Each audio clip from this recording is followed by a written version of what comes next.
내 안에 이런 생각이 있진 않는지 한번 깊이 자신을 돌아보시고 내일부터 한 주간 동안 이 문제를 주님께 좀 들고 나가셔서 내 마음에서 확실하게 밀어낼 수 있는 그런 주님의 은혜를 여러분 모두가 입게 되시기를 바랍니다. 사실 이런 생각은 누가 가르쳐 주는 게 아니에요. 슬그머니 들어와서 어느 틈엔가 내 마음에 자리를 잡고 실제의 내 삶에 있어서 내 신앙생활에 영향을 줍니다. 의외로 우리의 마음속에 이런 생각들이 한 개뿐 아니라 여러 개가 자리를 잡고 있을 수가 있습니다. 이것은 우리 신앙의 한계입니다. 여기 오면 언제나 딱 걸립니다. 특별한 주님의 은혜가 필요합니다. 이 생각이 내 마음에서 뿌리째 뽑혀갖고 바깥으로 버려지지 않으면 그 생각에 딱 머물면 항상 멈추게 돼 있어요.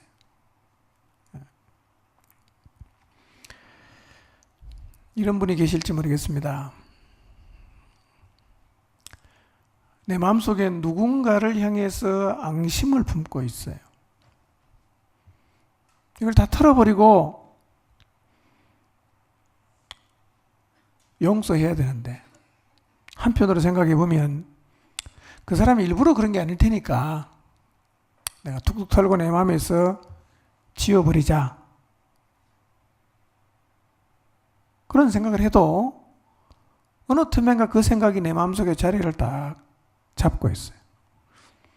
깊은 곳에 머물러 있어요. 그 말씀을 들어도 털어지지 않습니다. 오히려 그 생각이 나로 하여금 그 사람을 향해서 언젠가는 나도 갚아주겠다. 이런 생각을 나무 몰라도 나는 이미 하고 있어요. 그 생각이 수년째 내 마음속에서 떠나지 않고 있을 수도 있습니다. 이런 생각을 밀어내야 됩니다. 뭐 이런 경우도 있을 거예요. 주님에게 젊은 날 자기 인생을 정말 올인하면서 살았습니다. 기도를 많이 하고 결혼했어요. 근데 남편이 너무 힘들게 합니다. 내가 결혼하기 전에 만났던 그 남자가 아니에요. 완전히 사람이 돌변해갖고 나를 너무 비참하게 만들어요. 그런 대접을 남편에게 받으면서 마음속에서 이런 생각이 지나가요.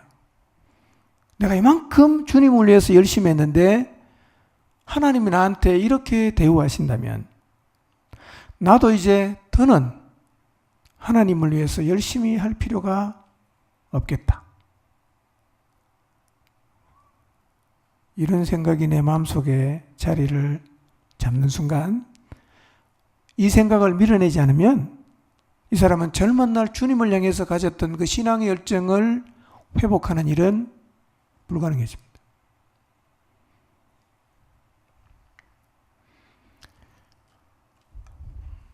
이런 경우도 있을 거예요.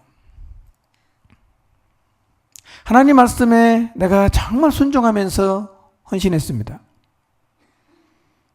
내 시간 다 드리고 내게 있는 재물 다 주님께 드리면서 정말 헌신적으로 살았습니다. 어느 순간 한참 가다가 나를 보니까 내가 너무 초라한 거예요. 돈 벌어놓은 것도 없고 모아놓은 것도 없고 결혼도 못하고 가정에서 핍박은 계속 받고 갑자기 마음이 혼란스러워집니다. 이런 생각이 스쳐 지나갑니다. 신앙생활도 자기 인생은 자기가 챙기면서 하는 거구나. 그 생각이 내 마음속에 자리를 잡는 순간 내가 한 발 뒤로 뺍니다. 그리고 그것이 평생의 신앙의 자세로 굳어질 수도 있습니다. 바로 이런 생각이 사탄이 슬그머니 내 마음속에 밀어넣은 생각들인데, 이런 생각이 내 마음에 머물러 있으면요, 우리 영혼은 캄캄한 어둠 속으로 빠져드는 겁니다. 한번 생각해 보십시오.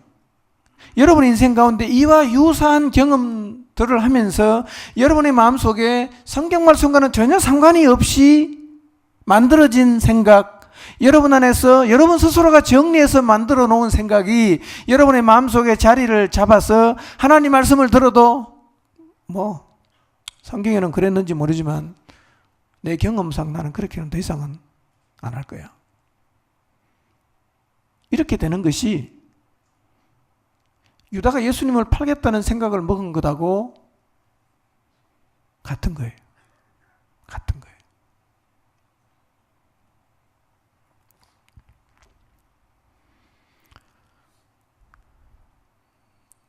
하지만 우리 모두의 마음속에는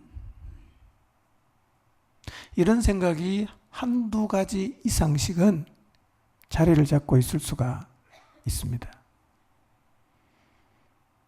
정말 신앙생활 해보면요, 요 생각이 오면 딱 걸립니다. 여기만 오면 딱 걸립니다. 왜냐하면 이런 생각은요, 경험해서 생겨난 생각이에요. 자기 인생의 경험을 통해서 자기의 마음속에 심겨진 생각이기 때문에 이게 잘 안 없어지는 거예요.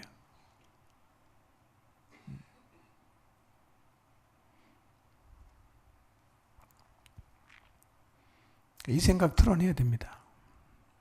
그래 하나님 말씀이요, 하나님 말씀을 내가 받으면 내 마음속에 그대로 스며드는 거예요. 근데 이런 생각은요, 마치 길에다가 돌뿌리를 만들어 놓은 것하고 같아서 가다가 계속 걸리는 거예요.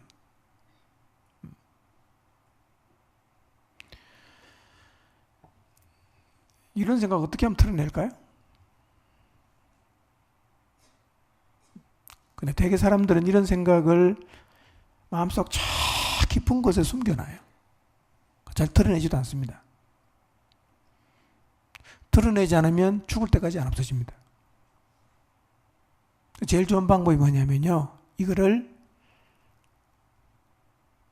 끄집어내 갖고 나누어야 됩니다.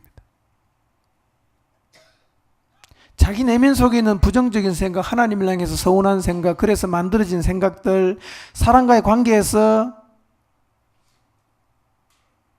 내 안에 성경적이진 않지만 확신으로 가지고 있는 이런 내면의 생각들을 같이 나눠야 됩니다. 서로 고해야 합니다. 부끄러워하지 말고 드러내야 됩니다. 사실 그랬는데 말이에요, 내가 그 사건을 겪고 나서 하나님 말씀대로 살 필요가 없다는 생각이 내 안에 너무 강하게 든다고, 이런 얘기도 다 나눠야 됩니다. 그런 얘기를 자꾸 나눠야 내 속에 있는 죄된 생각이 털어버려지는 은혜를 우리가 입게 된단 말이에요. 그래서 가면을 쓰지 말고 정말 내 마음속에서 내 삶에 영향을 주는 중요한 건 덮어놓지 말고 그런 얘기를 고해야 합니다. 나눠야 됩니다. 목장이 그런 곳입니다. 근데 그런 얘기 안 나눠지니까 늘 빤한 얘기만 하니까 들으면 지겹잖아요. 정말 속내를 누군가 한번 털어내 보십시오. 그런 생각 나만 갖고 있는 줄 알았는데요, 다 갖고 있는 거예요. 다 갖고 있는 거예요. 고해야 됩니다. 그래서 야고보서 5장 16절은 이렇게 말합니다. 그러므로 너희 죄를 서로 고백하며 병 낫기를 위하여 서로 기도하라. 의인의 간구는 역사하는 힘이 많으니라 그랬습니다. 교회는, 작은 교회인 목장은 거기 와서 모든 사람이 가면을 다 벗고 자기의 마음 깊은 곳에 숨겨져 있고 담겨져 있고 내 삶에 심대한 영향을 주는 죄를 고백하는 목장이 되어야 합니다. 서로 고백하고 병 낫기를 위해서 기도하는 거예요. 서로 고백하면서 마음의 죄를 털어내고 또 그 사람 마음속에 있는 이 죄된 생각이 뿌리째 뽑혀 나갈 수 있도록 중보기도 하면서 실제로 그런 이 마음속에 있는 죄된 생각이 털려져 나가서 늘 주님 앞에 나갈 때마다 걸리적거리던 부분이 제거가 되고 그래서 좀 더 주님께로 가까이 나가는 이런 경험들을 우리 서로가 다 해야 되는 거예요. 털어놓아야 가룟 유다 같은 결말을 맞지 않게 됩니다. 여러분, 여러분의 마음속에 유다와 같은 생각을 하고 있으면 하나님께서 회개할 기회를 주시면 다 털어놓으시길 바랍니다. 가면을 벗으세요. 속에는 온갖 불평, 불만을 다 가지고 있으면서도 겉에는 항상 미소를 짓는 모습은 외식하는 거잖아요. 거짓말하는 거잖아요. 고백을 해야 하는 이유는 바로 나를 위해서입니다. 나를 위해서.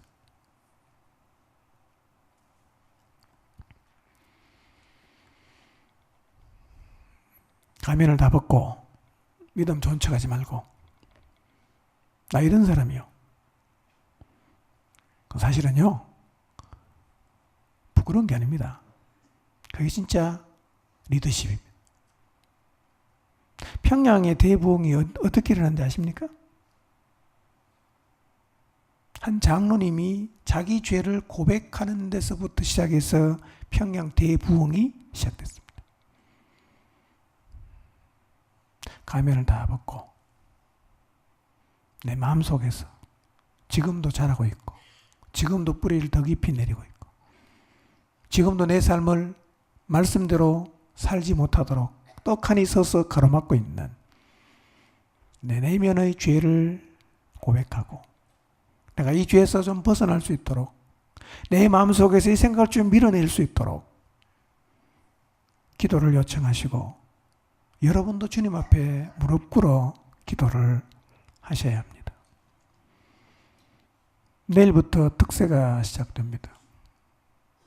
저부터 시작해서 우리 모두의 마음속에 죄된 생각이 밀려나가는 은혜를 입게 되시기를 바랍니다. 죄된 생각을 밀어내고 싶은 열망을 여러분 모두가 가지시기를 바랍니다.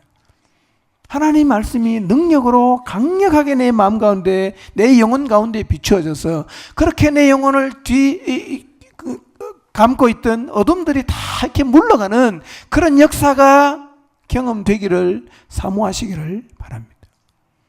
우리 모두 정말 하나님 앞에서 우리의 내면을 열어놓고 하나님 전에 이런 나쁜 생각, 하나님 싫어하는 생각 돌아보니까 10년째 제가 이런 생각 품고 살았습니다.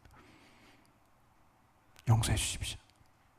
저도 이 생각 내려놓고 주님이 주시는 평강을 가지고 더불어 하나님이 기뻐하시는 거룩한 삶을 살아가고 싶습니다. 마음의 소원을 가지고 주님 앞에 내일부터 우리 나가서 무릎을 꿇어 기도함으로 내 마음속에 죄된 생각이 밀려나가는 그 놀라운 은혜를 여러분 모두가 입게 되시기를 주님의 이름으로 축원합니다. 기도하겠습니다.